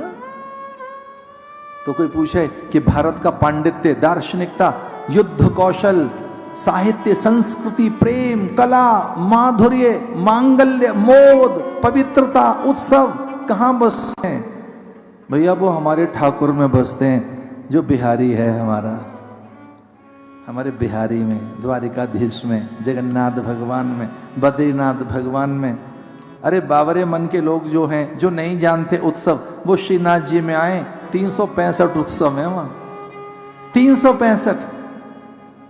समता देखनी हो तो जगन्नाथ में जाओ, झांकी का आनंद लेना हो तो वृंदावन गोकुल आओ, ऐश्वर्य देखना हो तो द्वारिकाधीश जाओ, ठाकुर का तप देखना हो तो बद्रिकाश्रम में जाओ। तो कोई मुझसे पूछे कि चरित्र कहां बसता है भारत का, भारत का चरित्र, भारत का संयम, भारत की मर्यादाएं, भैया वो राम में बसती हैं। राम भारत का चरित्र है। वो भारत की प्रभाती का केवल प्रथम स्वर नहीं है, वो भारत की पहली गूंज नहीं है, वो केवल अभिवादन का ही पर्याय नहीं है, वो मर्यादाएं, शील, सौंदर्य है। तो 24 अवतारों में से 10 अवतार मुख्य बताए, उनमें 2 अति विशिष्ट अवतार, राम और कृष्ण। सिद्धों की चर्चाएं हैं, 84 सिद्ध हैं। किम पुरुषों का भी उल्लेख है, विद्याधरों का, नाग का, किन्नरों का, यक्षों का, गंधर्वों का, अप्सराओं का, पितरों का, देवताओं का। हमसे थोड़ी और सुपीरियर पता है कौन कौन है? यक्ष, गंधर्व, किन्नर, विद्याधर, नाग, किम पुरुष, सिद्ध, पितृ और देवता। देवता से फिर बड़ा इंद्र, इंद्र से बड़े ब्रह्मा, ब्रह्मा से बड़े विष्णु हैं, उनसे बड़े महादेव हैं, और उनकी भी जननी है पराम्बा। पूरा एक सिस्टम है, ऐसा ही नहीं है, कुटुंब है पूरा। उनकी कथा हम सुन रहे हैं।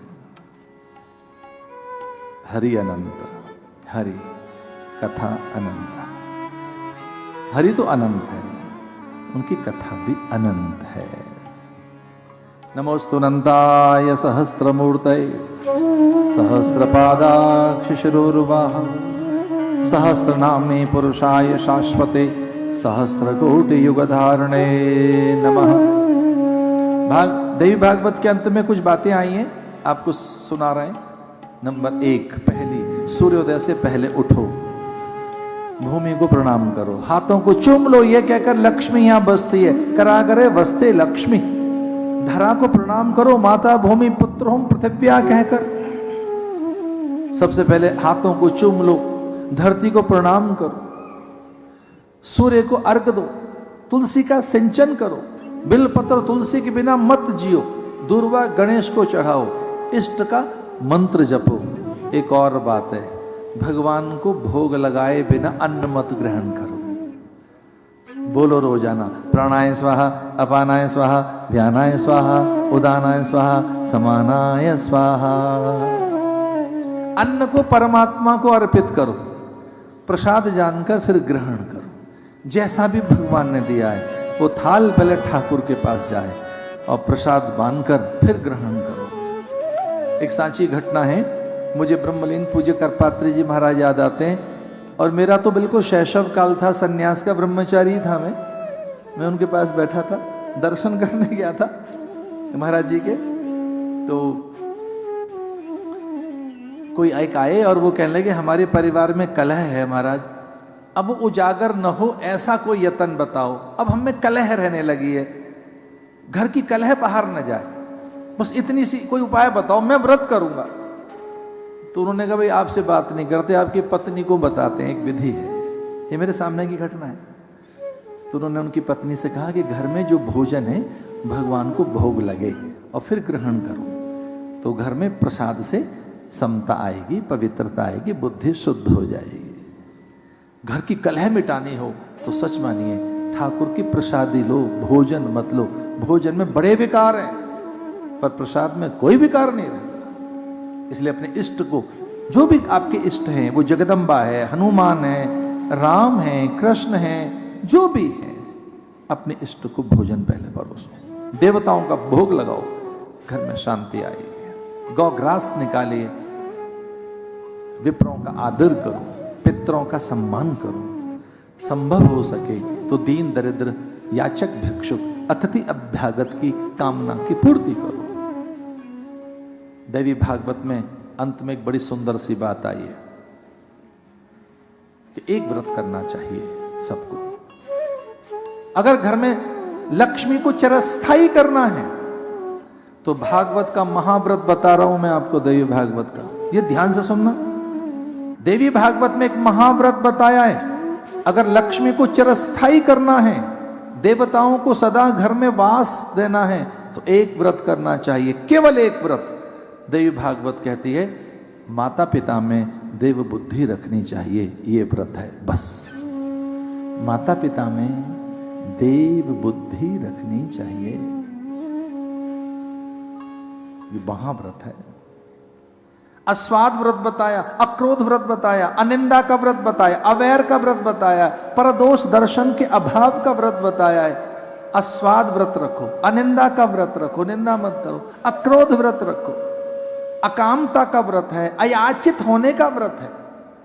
अयाचितता का अर्थ है याचना मत करो, फिर बहुत मिलेगा माता पिता से, बंधु बांधवों से, देवताओं से, अपनों से। याचना व्यक्ति को तोड़ देती है, कमजोर कर देती है। भिक्षुक मत बनो, याचना न करो, अनपेक्ष रहो। ऐसे ये कुछ व्रत बताए गए हैं देवी भागवत की कथा में। बड़े प्रसंग आए, बड़ा अच्छा लग रहा है कथा की पूर्णता की ओर बढ़ते हुए। बस एक